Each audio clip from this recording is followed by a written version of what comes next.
বর্তমান যুব সমাজের প্রায় 90% হস্তমৈথুনের প্র্যাকটিস করে। এই সম্পর্কে আপনার মতামত? ভাইরা আমার, হস্তমৈথুন করা পৃথিবীর সকল আলেমদের ঐক্যমতে হারাম এবং নিষিদ্ধ একটা কাজ। জেনা করা যেরকম অপরাধ, হস্তমৈথুন করা সেরকম অপরাধ। আল্লাহ রাব্বুল আলামিন কোরআনে কারিমে বলেছেন, ওয়াল্লাযীনা হুম লিফুরুজিহিম হাফিযুন আও মা মালাকাত আইমানুহুম ইল্লা আলা আজওয়াজিহিম আও মা মালাকাত আইমানুহুম ফাইন্নাহুম গায়রু মালুমিন ফামান ইবতাগা ওয়ারাআ যালিক ফাউলাইকা হুমুল আদুন। আল্লাহ বলেছেন, বিবাহে এবং হালাল পদ্ধতির বাইরে অন্য কোন পদ্ধতিতে যদি কেউ কাম চাহিদাকে চরিতার্থ করে, চাহিদাকে মিটায়, এই অন্য কোন পদ্ধতির মধ্যে হাত দিয়ে বা অন্য কোন উপায় যা আছে সব শামিল। এই আয়াতের তাফসীরে মুফাসসির ইকরাম এরকমই লিখেছেন। যার কারণে হস্তমৈথুন করা, হাত দিয়ে বীর্যপাত করা, যৌন চাহিদা মিটানো, এটা হারাম। ভাইরা আমার, এটা স্বাস্থ্যকে যেমন ধ্বংস করে, মানুষের ইবাদতের স্বাদ নষ্ট করে, নানামুখী দুনিয়াবি এবং আখিরাতের ক্ষতি এর মধ্যে নিহিত থাকে। এই রোগে যারা একবার আক্রান্ত হয়ে যায়, এটা ছাড়তে পারে না। এটা ছাড়ার জন্য কয়েকটি পরামর্শ। নাম্বার এক নম্বর পরামর্শ হলো যে অশ্লীল যে সমস্ত ফিল্ম, বিভিন্ন ধরনের ক্লিপ ইত্যাদি দেখার বদভ্যাস আছে, এগুলো থেকে দূরে সরে আসতে হবে।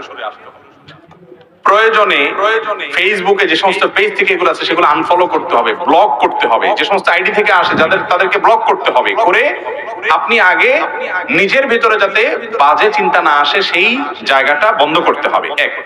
দুই নম্বর করণীয় হলো নির্জনতা থাকবেন না। এটা হলো সবচেয়ে বড় উপায়। হস্তমৈথুন এটা বেশিরভাগ যুবকরা তখনই করতে পারে যখন তারা নির্জনে থাকে। এজন্য নির্জনে থাকবেন না, একাকী থাকবেন না, যথাসম্ভব মানুষের মধ্যে থাকার চেষ্টা করবেন। আর আল্লাহ তাআলার ভয়কে অন্তরে জাগ্রত করবেন। 7 শ্রেণীর যুবককে আল্লাহ তাআলা, 7 শ্রেণীর মানুষকে আল্লাহ তাআলা আরশের নিচে ছায়া দিবেন ভিআইপি প্যান্ডেলে। ভাইরা আমার, যেদিন সূর্য মাথার একেবারে কাছাকাছি থাকবে, টকবক করতে থাকবে মগজ, ভয়াবহ শাস্তির দিনে আল্লাহ তাআলার ভিআইপি প্যান্ডেলে আল্লাহ তাআলার ভিআইপি গেস্ট হিসাবে সেদিন ছায়া পাবেন। তাদের 7 ব্যক্তির ভিতরে এক ব্যক্তি হলেন শাবুন নাশাআ ফি ইবাদাতিল্লাহ। ওই যুবক যে তার যৌবন বয়সকে কালিমা মুক্ত রাখতে পেরেছে। ভাই, সংগ্রাম করতে হবে শয়তানের বিরুদ্ধে। আল্লাহ তাআলা আমাদেরকে হিম্মত করার তৌফিক নসিব করুন। মোবাইলে বাজে ভিডিও থাকলে ফরম্যাট করে ফেলবেন, বাজে ছবি থাকলে ডিলিট করে ফেলবেন, কোন নায়িকা গায়িকার ছবি রাখবেন না, কোন হিন্দি ফিল্মের ক্লিপ, বাংলা ফিল্মের ক্লিপ রাখবেন না, কোনো কিছু রাখবেন না। নির্জনতা থেকে বেঁচে থাকার চেষ্টা করবেন। আর মুত্তাকি পরেজগার ভালো মানুষ বন্ধুদের সাথে উঠা বসা করবেন, আল্লাহর কাছে সাহায্য চাইবেন, ইনশাআল্লাহ আল্লাহ তাআলা হেফাজত করবেন।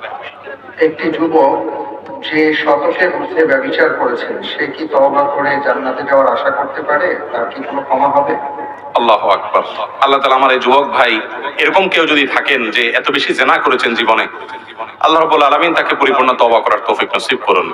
ভাইরা আমার, আল্লাহ তাআলা কোরআনে কারিমে বলেছেন, লা তাকনাতু মির রাহমাতিল্লাহ ইন্নাল্লাহা ইয়াগফিরুয যুনুবা জামিআ। তোমরা আল্লাহর রহমত থেকে আশা ছেড়ো না। আল্লাহ তাআলা সকল অপরাধ মাফ করে দিবেন যদি শিরকে আকবার না করে থাকেন। এমনকি শিরকে আকবারও যদি করার পরে আপনি মাফ চান, তওবা করেন, আল্লাহ সেটাও মাফ করে দিবেন। অন্যের হক যদি মেরে থাকেন তাহলে সেক্ষেত্রে তারটা ফেরত দিতে হবে, তারপর আল্লাহর কাছে মাফ চাইলে সেটাও আল্লাহ তাআলা মাফ করে দিবেন। এই জন্য যদি কোনো যুবক জীবনে অনেকবার জিনা করেছেন এমন হয়, আশা ছাড়বেন না যে আপনাকে আল্লাহ তাআলা মাফ করবেন না। অবশ্যই সেও যদি তওবা করে, তওবায়ে নাসুহা। তওবায়ে নাসুহা বলতে ওই তওবাকে বলা হয় যেই তওবা হলো খাঁটি তওবা, যে তওবা জীবনে আর ভঙ্গ করে না, মরণ পর্যন্ত ধরে রাখতে পারে, আর জীবনে সেই কাজে আর সে যায় না। এরকম খাঁটি ভাবে যদি কেউ তওবা করতে পারে, আল্লাহ রাব্বুল আলামিন তার সব গুনাহ মাফ করে দিবেন ইনশাআল্লাহ। ডক্টর খন্দকার আব্দুল্লাহ জাহাঙ্গীর রাহিমাহুল্লাহ বলতেন, ইবলিসের স্কুলের প্রথম ক্লাস হলো মানুষকে নিরাশ করা। না, আমার গুনাহ আল্লাহ মাফ করবেন না, না আমার আর বোধহয় কোনো রক্ষা হবে না, এগুলো শয়তান বলে। কখনো এগুলো শয়তানের কথা বিশ্বাস করবেন না। আল্লাহ তাআলা সকল গুনাহ ইনশাআল্লাহ মাফ করতে পারেন। আবার আল্লাহ মাফ করতে পারেন সেই আশায় একের পরে গুনাহ করতে থাকবেন না। আগে কিছু আপনার পাওয়া যেত, ওই যে আপনার মলম পাওয়া যেত মেঘনা ঘাটে যখন ব্রিজ হয় নাই। আমি নিজেও দেখেছি যে ওই মলম যে বিক্রি করতে একটা চাকু নিত, নিয়ে হাত এরকম পোজ দিত, দিয়ে বলতে, দেখছেন এই যে রক্ত বাইরে গেছে, আবার মলম লাগে দেখছেন সাথে সাথে বন্ধ হয়ে গেছে, এবার সবাই নেওয়া শুরু করে দিত। তো কারোর বাসায় ওই মহাসিন্ধুর মলম না কি বলে, এই মলম আছে সেজন্য সে ভালো হাত চাকু দিয়ে কাটবে কোনো বুদ্ধিমান? আমার বাসায় মলম আছে, অতএব মলম লাগাই ফেলবো, সে আশায় হাত কাটা এই ব্যক্তিকে আপনি বলবেন পাগল, ঠিক না ঠিক? আরে ভাই, মলম তো হাত ভুলে কেটে গেলে তখন লাগাইতে হয়, তওবা আছে, এই জন্য আমি গুনাহ করে যাব, এটা হলো ওই ব্যক্তির মতো পাগলের কাজ।